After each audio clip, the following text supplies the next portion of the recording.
Bonsoir à toutes et à tous, heureux de vous retrouver pour la tranche info en direct sur votre antenne Canal 10 Télévision avec au programme de cette soirée Info 10, le journal local et régional qui sera suivi du Focus. Ce sera après la coupure pub de 19, mais pour l'instant place au JT.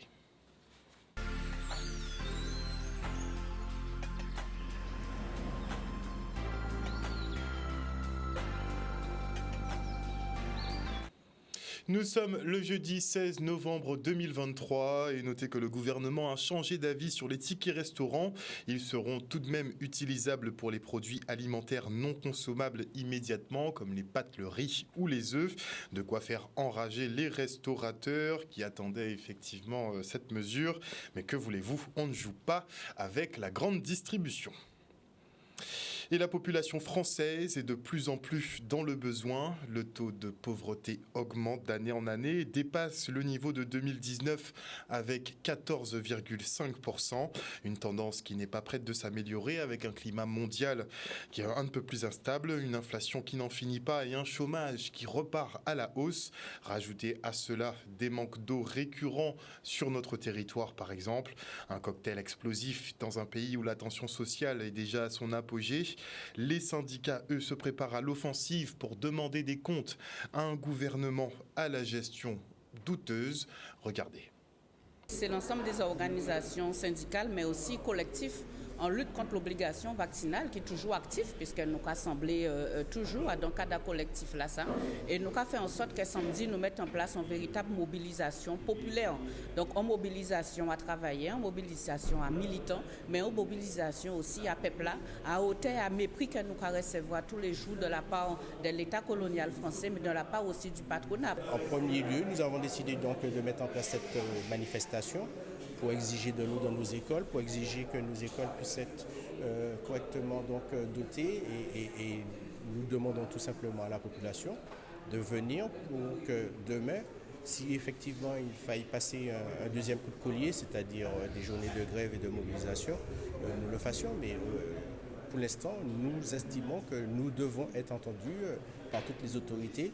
Et ça passe tout simplement par une mobilisation. C'est le but qui a changé, c'est là où nous sommes ensemble, là où nous sommes capables de faire la masse justement pour façader et imposer plateforme de revendication en nous pour que enfin les relations puissent changer en pays là ça et que nous n'y un pays justement qui permet nous de vivre, qui permet nous d'épanouir nous et qui permet surtout si nous en nous de trouver travail et de vivre dans le pays ailleurs. Le rendez-vous, c'est le 18 novembre. Ça veut dire samedi matin qui vient à 8h30 devant la palais de la mutualité. Nous avons dit sembler, on nous semblait pour justement nous commencer à organiser la riposte. Et concernant justement l'obligation vaccinale, la sénatrice Tiffaine Pinsol demande son abrogation lors d'une commission avec les parlementaires. Elle n'a pas manqué de souligner le fait que 67 OPEX, donc des militaires qui sont en opération extérieure, ont été rapatriés en France, morts, suite effectivement à des effets secondaires indésirables graves. Et notez que le sénateur Joël Guerriau, lui, est soupçonné d'avoir drogué une députée en vue d'une agression sexuelle. Alors qu'elle était au domicile du parlementaire de 66 ans, elle se serait sentie mal après avoir bu un verre. Des prélèvements dont son organisme révèlent la présence d'ecstasy, drogue qui a été effectivement retrouvée chez l'agresseur. Une plainte a été déposée. Et parlons justice en bref, puisque demain, la Cour de justice de la République devrait rendre son verdict dans le cadre de l'affaire du ministre de la Justice Éric Dupond-Moretti. Le garde des Sceaux comparaît depuis 2 semaines pour prise illégale d'intérêt. Pour rappel, l'avocat devenu ministre avait ouvert une enquête administrative contre 4 magistrats avec qui il était en désaccord. Le procureur requiert une peine d'1 an de prison avec sursis à l'encontre de l'actuel ministre de la Justice qui devrait être maintenu en poste et ce même si il est frappé par une condamnation. Et on part maintenant au CHU de Pointe-à-Pitre qui sensibilise effectivement pour la lutte contre le tabagisme. Ils mettent l'accent sur la bronchite chronique, une maladie qui découle de la consommation du tabac. Et ils invitent effectivement aux fumeurs à effectuer des tests pour mesurer leur souffle et obtenir des traitements précoces si nécessaire. Le reportage. Novembre, c'est tous les ans le mois sans tabac. C'est-à-dire que c'est une période particulière où on va inciter les gens à arrêter de fumer dans leur intérêt pour leur santé et pour leur porte-monnaie maintenant, puisque le tabac coûte très très cher.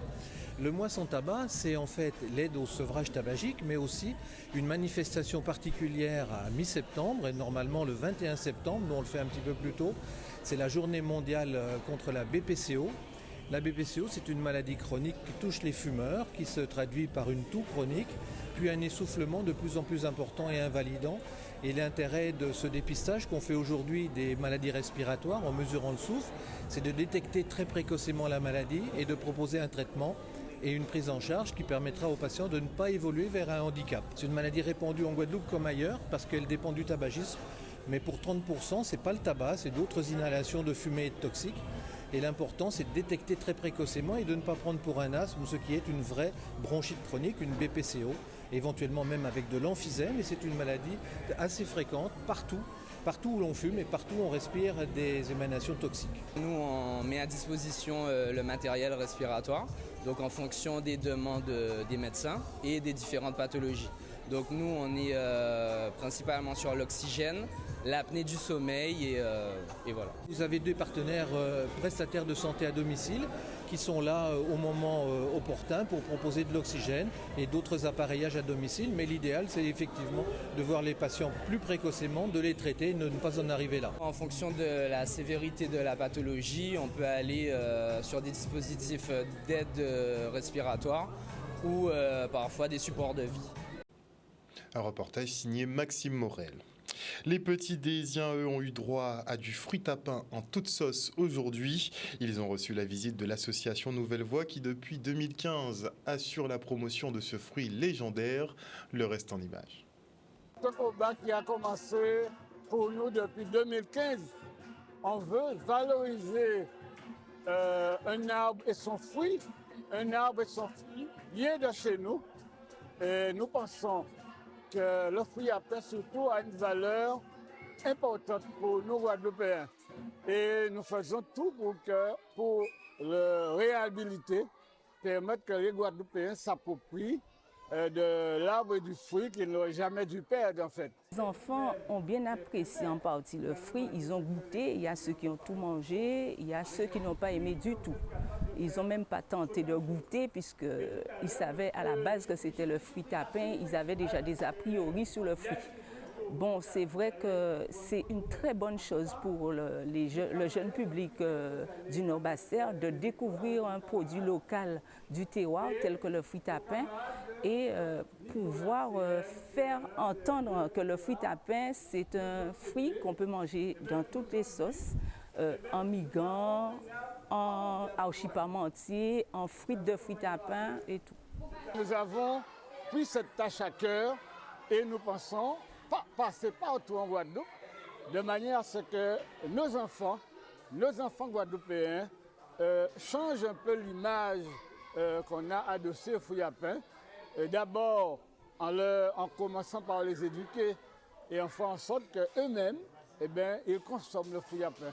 Donc c'est la tâche à laquelle que nous nous sommes attelés. Donc nous passons dans différents établissements pour que ce travail-là aboutisse un jour. D'ailleurs, hier, nous avions un débat à la salle des fêtes de la matin sur la dénutrition où on se posait la question à savoir quelle place qu'on peut donner aux fruits à pain.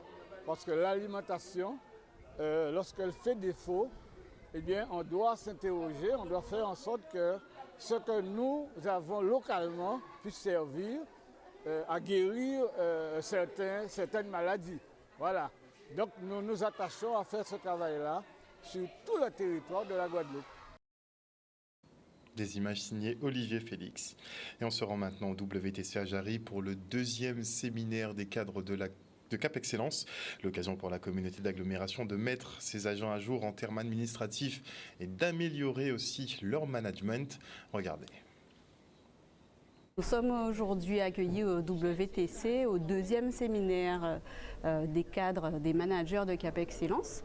L'idée l'idée pour nous, en fait, est de réunir nos managers 2 fois dans l'année pour évoquer des sujets d'actualité de notre administration.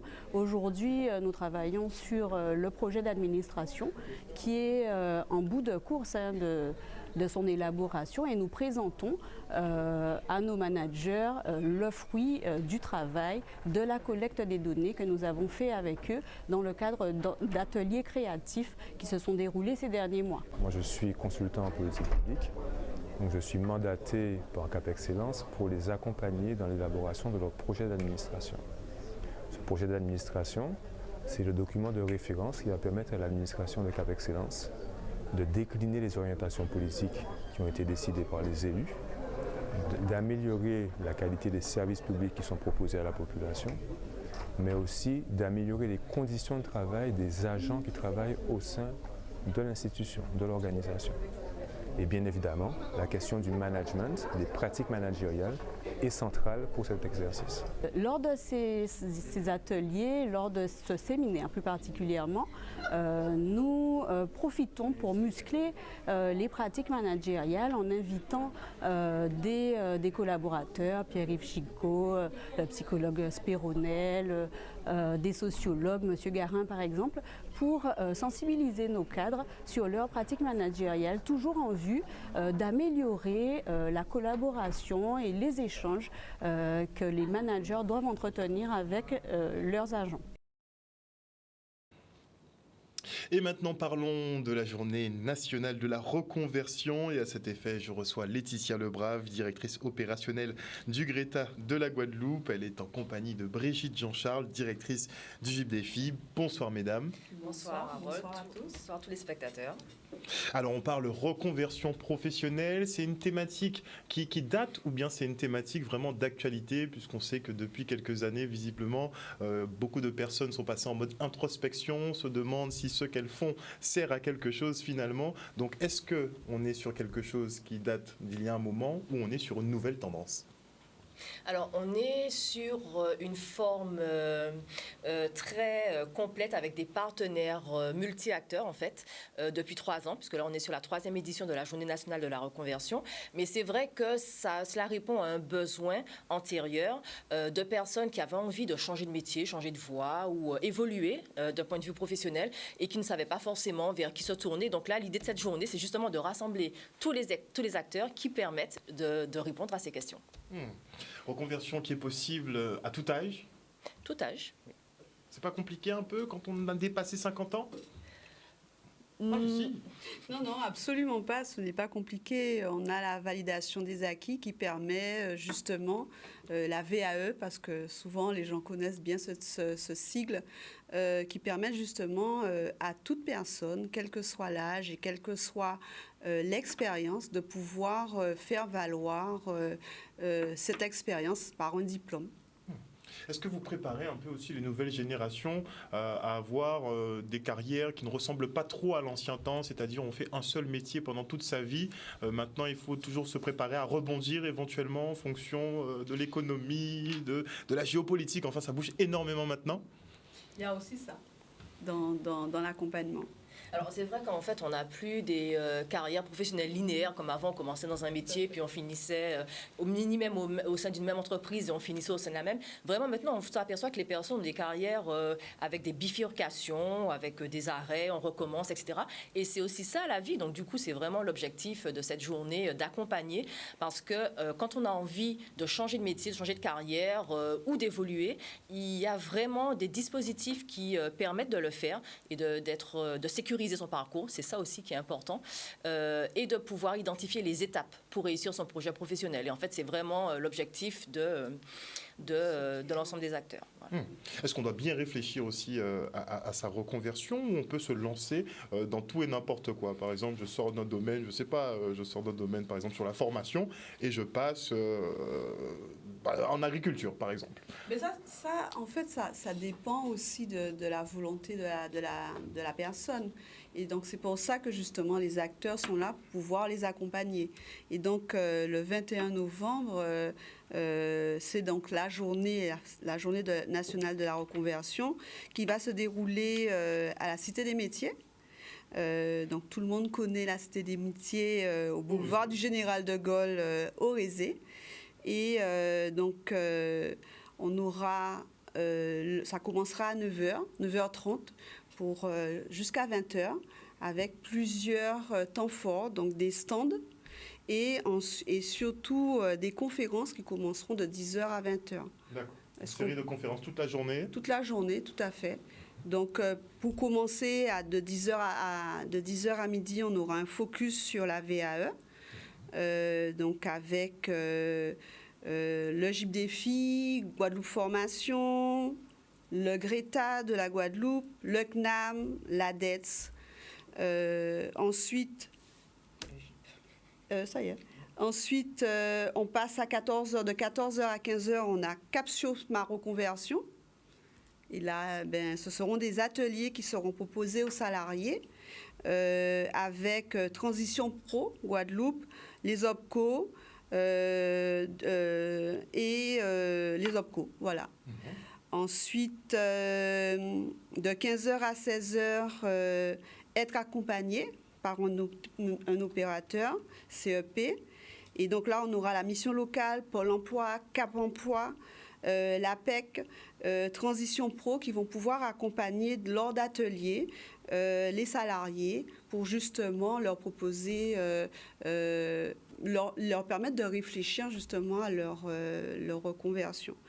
Ensuite, de 16h à 17h, découvrir les métiers en tension. Là, ce seront des ateliers qui seront proposés par Pôle emploi et la plateforme RH interministérielle de la fonction publique.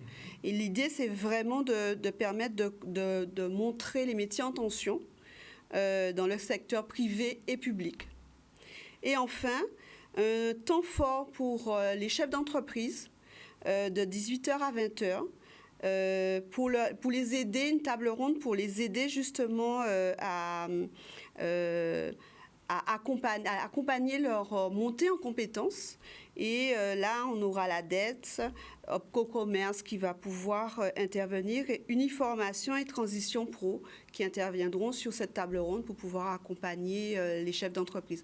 On a choisi cette heure-là parce qu'on sait que souvent, ils ont du mal, ils ont du mal à venir pendant la journée, mais le soir, ce sera vraiment cette heure-là qui leur seront consacrées. Donc, 4 tables rondes qui auront lieu effectivement donc à la Cité des Métiers au Rézé de 9h30 à 20h. 4 grandes thématiques pour se préparer effectivement à sa reconversion professionnelle. Le mot de la fin pour vous. Merci. En fait, on vous attend très nombreux, que ce soit pour avoir des informations sur les métiers en tension, sur les nouvelles filières ou alors sur comment changer de métier ou comment évoluer. On vous attend nombreux le 21 novembre de 9h30 à 20h à la Cité des Métiers du Rézé. Et puis, le lendemain, il y a aussi en fait, chaque structure accueille plus spécifiquement sur ces thématiques. Donc, le GRETA de la Guadeloupe accueillera sur la thématique de la formation. Donc, on pourra venir au GRETA pour avoir des renseignements. Et pour finir quand même, vous pourrez nous suivre parce que nous avons un site commun avec le réseau, puisque le GRETA, le GIP Défi, le CFA de la Guadeloupe et tous les acteurs sur la formation tout au long de la vie, nous avons un site commun. Donc, nous vous encourageons à aller, donc vous pouvez taper GRETA de la Guadeloupe ou GIP Défi. Et vous tombez sur notre site commun. Et donc, vous aurez toutes les informations beaucoup plus détaillées sur cette journée de la reconversion. Merci beaucoup, mesdames, d'être venues sur ce plateau ce soir. Nous parler donc de la journée nationale de la reconversion qui aura lieu donc le 21 novembre prochain. Ce sera à la Cité des Métiers au Rézé. Merci encore. Merci. Et maintenant, parlons du Fraternibus qui a fait une halte à Pointe-à-Pitre aujourd'hui pour aider les personnes à réaliser leurs démarches administratives. Le reportage. Nous sommes tous dans la même démarche. Et bien, nos partenaires, par exemple, aujourd'hui, c'est la Caisse générale de sécurité sociale de la Guadeloupe, c'est le CECAS de Pointe-à-Pitre, c'est la ville de Pointe-à-Pitre aussi. Et nous avons tous le même objectif, c'est vraiment augmenter la capacité d'agir des personnes, rendre les personnes de plus en plus autonomes, dans un système administratif qui est quand même de plus en plus compliqué, en particulier avec la dématérialisation dues au numérique. Maintenant, il n'y a que des relations numériques. Et dans une société où nous avons plus de 30% de taux d'illettrisme, ça devient quand même de plus en plus compliqué. Donc c'est vraiment agir avec les personnes pour qu'elles soient elles-mêmes en capacité de, je vais dire, se débrouiller dans un système administratif, un système social qui est de plus en plus sophistiqué. C'est le mot, je pense. Le CECAS accompagne le Secours catholique dans cette action pour venir au plus proche de la population, pour les aider dans les démarches administratives. On vit au plus proche de la population qui ne peut pas se déplacer ou qui méconnaît ces institutions pour leur apporter notre aide. Donc les assistantes sociales, de manière générale, accompagnent, orientent et soutiennent les personnes en difficulté. Alors matinée assez dense, on va dire. Il y a eu des personnes qui sont venues pour de l'accès aux droits. Heureusement, il y a eu la sécurité sociale avec nous, qui a pu nous aider à accomplir un peu l'accompagnement.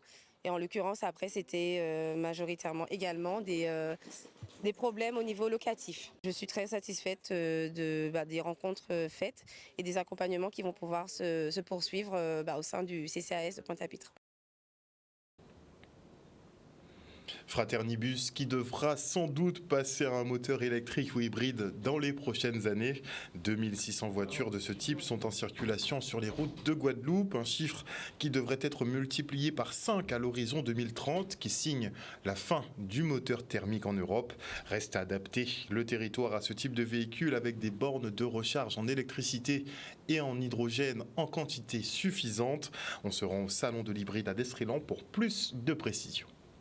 Pour nous, c'est de vulgariser la transition énergétique et la route vers l'électrification et l'hybridation des véhicules. Aujourd'hui, le consommateur est dans le flou. Donc nous avons voulu rassembler nos partenaires. Nous avons 13 marques présentes, plus de 40 véhicules à l'essai, de manière à ce que le client puisse essayer. Et surtout, nous avons le surplus et le renfort de nos partenaires, des pneumaticiens, des assureurs, des producteurs d'énergie solaire, qui vont nous aider à transmettre notre savoir aux clients. Aujourd'hui, on a 2600 véhicules électriques en circulation sur le territoire guadeloupéen et cette évolution est clairement à la hausse pour les années à venir.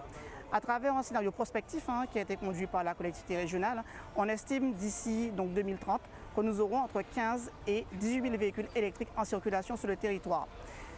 Face à cela, il faudrait qu'effectivement que le territoire, je dirais, s'adapte et appréhende cette intégration des véhicules électriques, et celui-ci à différents niveaux.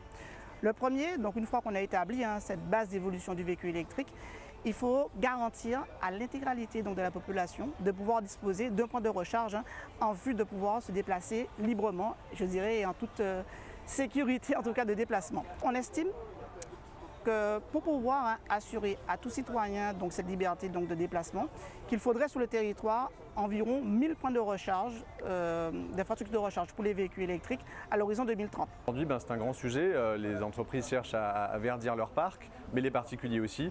Donc ils font appel à nous, donc ils peuvent passer directement chez SODM. Et là, du coup, on les accompagne, c'est-à-dire on va faire des études, on vient chez eux, on vérifie la faisabilité pour l'installation, parce qu'effectivement, ce n'est pas toujours faisable en fonction de leur puissance énergétique. Des fois, il y a des besoins d'augmenter des capacités énergétiques avec des augmentations sur les compteurs électriques.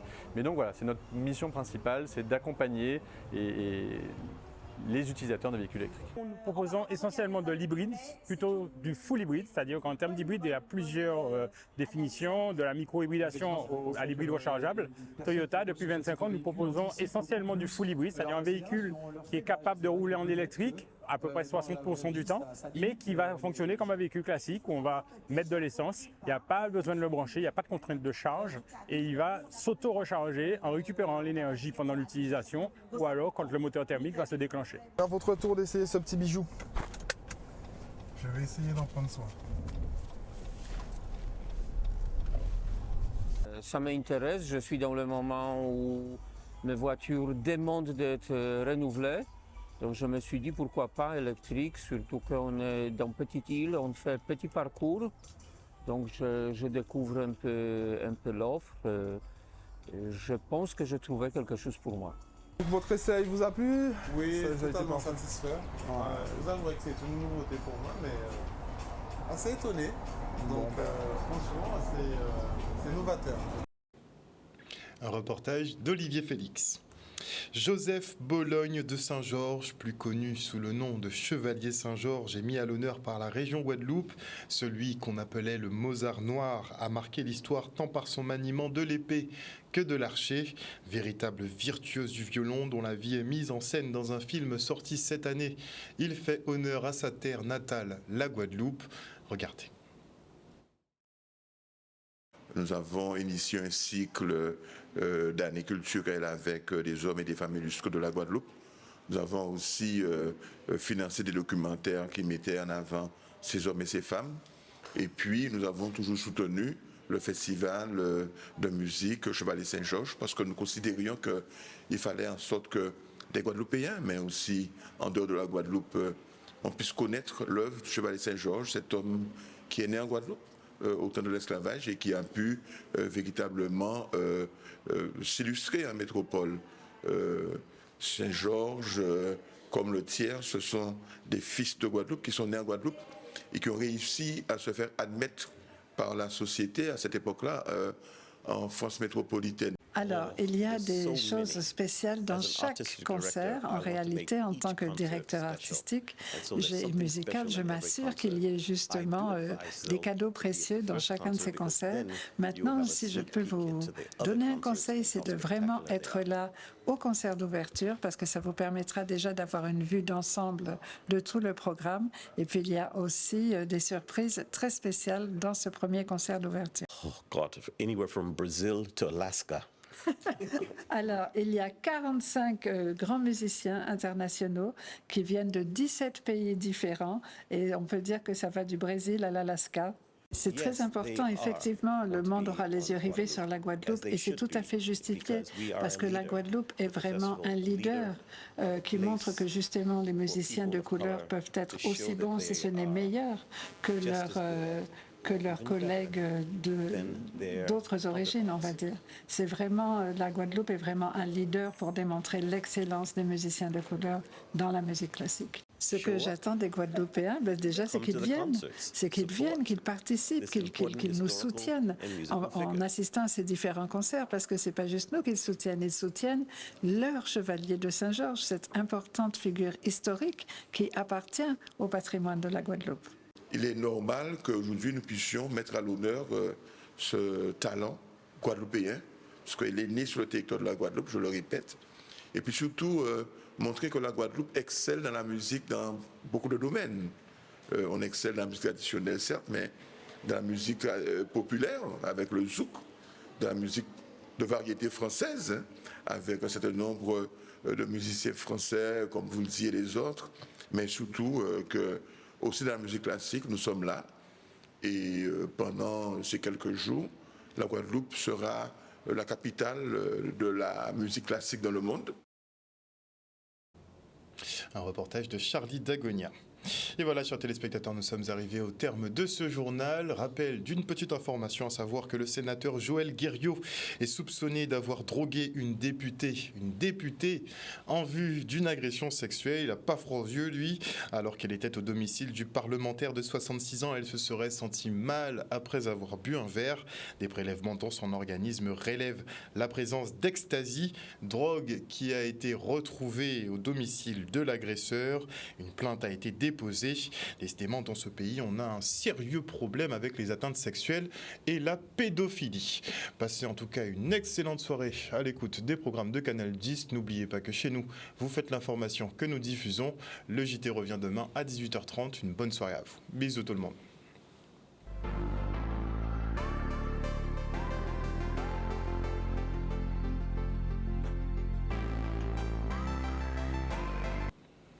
À venir dans la tranche info, le focus. Mais avant cela, je dis bonsoir à Jimmy Aliard. Oui, on tourne en rond, Jimmy. C'est une espèce de nous tourner en rond, comme dit effectivement le célèbre groupe de chez nous.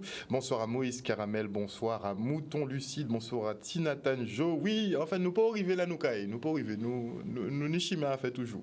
Bonsoir à Agnès Bolmin, bonsoir à Perle de Karukira, Marie-Hélène Borès, bonsoir à Moïse Caramel, bonsoir à Patricia de Normandie, bonsoir à Raphaëla Duflo. Oui, c'est bien effectivement de demander des nouvelles des grands frères. On était censé recevoir Maître Bourjac il y a quelque temps, mais finalement l'émission compétition a dû être annulée puisqu'elle est tombée malade. Et c'est vrai qu'on n'a pas de nouvelles des grands frères qui restent incarcérés, dont Noël Daufour, alias O'Neill. Bonsoir à qui d'autre? À Lydie Ratier, pardon. Bonsoir à Fabienne Médard. Bonsoir à qui d'autre? Bonsoir à Maestro, ça doit être un chevalier Saint-Georges bis. Bonsoir à Josiane Jaria. Bonsoir à qui d'autre? À Viviane Coton. On voit que la team Info est toujours présente. On se retrouve après la pub.